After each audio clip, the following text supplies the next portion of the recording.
Hey everybody, I'm Chef Tom with atbbq.com, and today I'll be cooking up some grilled steak lettuce wraps. Now this is a really simple recipe that's big on flavor. It's fairly light and refreshing, but still quite filling. And we're gonna be using sort of a bargain cut of beef today. This is a flat iron steak, so it's fairly affordable, but it's really tender and really flavorful when treated right. All right, so here we have our flat iron steak. We got a couple of pounds here, which is gonna be more than enough. Most of the trimming's already been done on this, but if you found any excess stuff, especially silver skin, you'd wanna take it off. But we're gonna take this and put it into a plastic bag. Now, if you've got the time, I highly recommend marinating this. It's gonna add a lot of flavor and start to break down that tough cut of meat a little bit. So we're gonna start off with a smoke on wheels pork marinade, which may seem a little counterintuitive with a piece of beef, but we're gonna go for some sort of Asian flavors on these wraps, so this works really nicely, especially with that apple juice and soy sauce. There's even some tamarind in there, some flavors that are gonna work great in the finished recipe. I'm gonna throw this into the fridge for about an hour now. Even 2 hours would be great. If you want to, you can do this a day ahead and then pull it out of the marinade and just have it waiting for you when you get home from work that day. So we've got a head here of the Boston Bib lettuce. This is what we're gonna use for our lettuce wraps. I'm just gonna take the core out here. I've already taken some of the outside leaves off.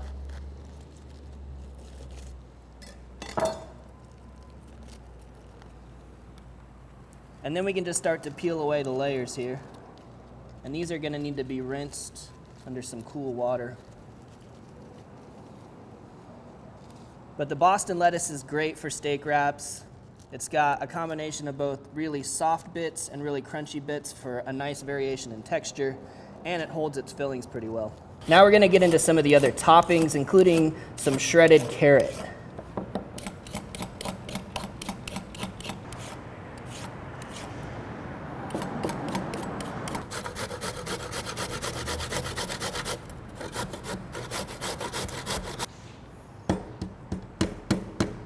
Also gonna shred up some cucumber. We're gonna get those seeds out of the center first. So now when you shred the cucumber, you'll actually just get the flesh. It won't be this soggy mess that's actually going into your shred.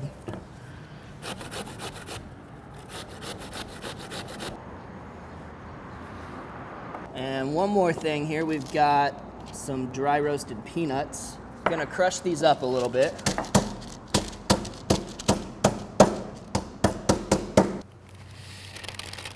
All right, and we're gonna add just a little bit of seasoning to these as well. This is the Oak Ridge Smoky Chili Lime seasoning. It's got the brightness of that lime in there, lots of chili flavor, some salt. And these peanuts are oily enough that this rub should just stick right to the outside of them.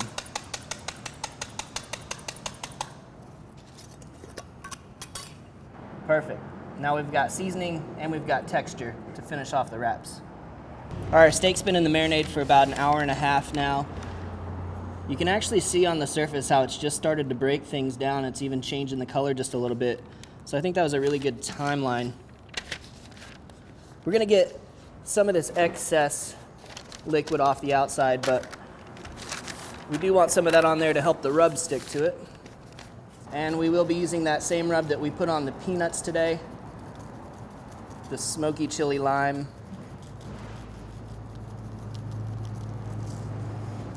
I really love this seasoning, but I found that you can go pretty liberal with it, especially with something like beef. So again, we've got the tenderization from the marinade, we've got the flavor from the marinade. Now we're gonna impart some flavor with this really great rub. So everything we do to this meat, we're improving it so that the end product is just really delicious. Go take a look at our grill setup now while that rub really attaches to the meat. Today we're cooking on the Kamado Joe Classic 2. It's set up for direct grilling. We're gonna be going high heat over the charcoal. Now we've got all of our coals banked to this left side with the grate in the lower position so that we can get some really good color on that steak. And then we've got the option of finishing it more indirect if we need to. Now you can mimic this setup on any grill, whatever it is that you're cooking on, whether it's a really simple Weber kettle, just bank your coals to the side. Now you've got 2 zones. Gas grill, you've got burners on one half, burners off on the other half. Get your color first, move it to the side to finish. Same thing with the Yoder smokers. If you're cooking on a pellet grill, you might want to get it on the grill grates, get some really nice grill marks on there, move it off to the side to finish. Great sizzler right off the bat. It's exactly what you want to hear.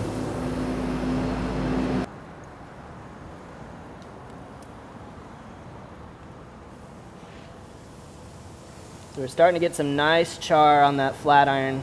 This is a pretty lean piece of meat, so you're not going to have a lot of flare-ups from the fat and stuff. So to make sure you get some good color on there, you're going to want to have a really hot coal bed, or if you're cooking on a pellet grill or a gas grill, make sure that's set plenty high, 450 to 500 degrees.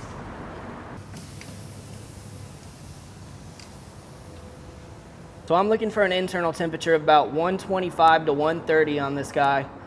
You want to make sure that we've got all the color you want on the outside, go for the flip, and then the finishing internal temperature.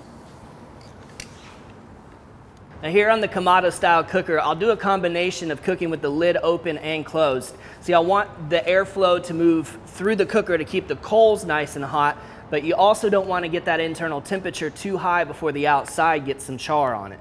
If I was cooking on the Yoder, another pellet grill, I'd probably leave the lid open until I get the color I like, move it off to the side, and allow it to finish with the door closed. We've given our steak about 5 minutes to rest here. You can see a lot of that juice is coming out, but we don't want to lose that, so I'm just going to transfer that over to this bowl.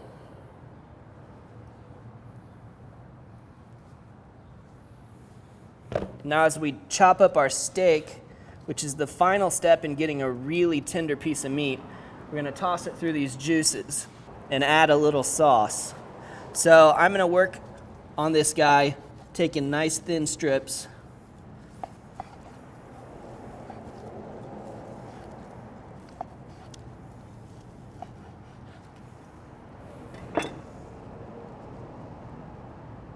Really nice cook on that. Pulls apart pretty easy. But the best mouthfeel for this is if we go ahead and chop this up nice and fine.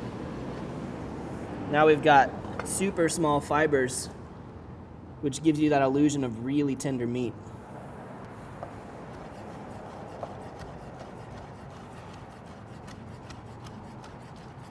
Soak up some of that juice off the cutting board. Extra flavor, extra juiciness.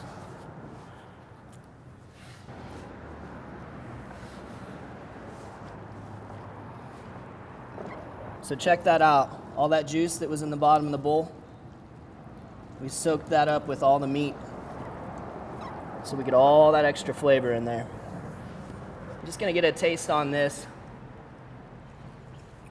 Man, so much flavor. Definitely picking up on the soy sauce from that marinade, which is awesome. There's a brightness from the lime, just a little bit of chili flavor, but no real heat to it. We are gonna add some heat to this with a sauce today. We've got the Kim's spicy peanut sauce. So this is sweet and spicy, fantastic sauce. We'll just drizzle right over the top and work it in here. And I also wanna pump up that lime flavor a little bit with some fresh lime juice.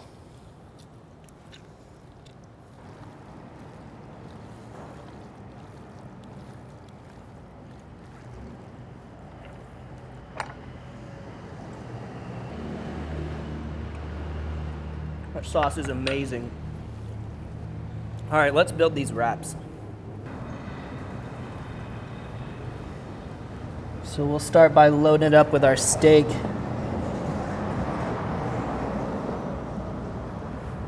Hit that with a little bit of carrot.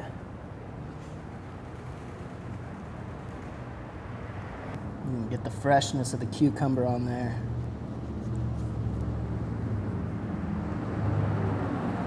We got some cilantro.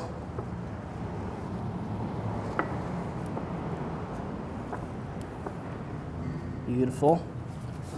And we'll top it off with the crunch of the peanuts.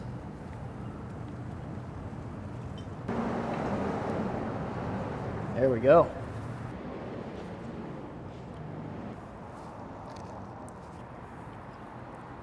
Man, so fresh and flavorful.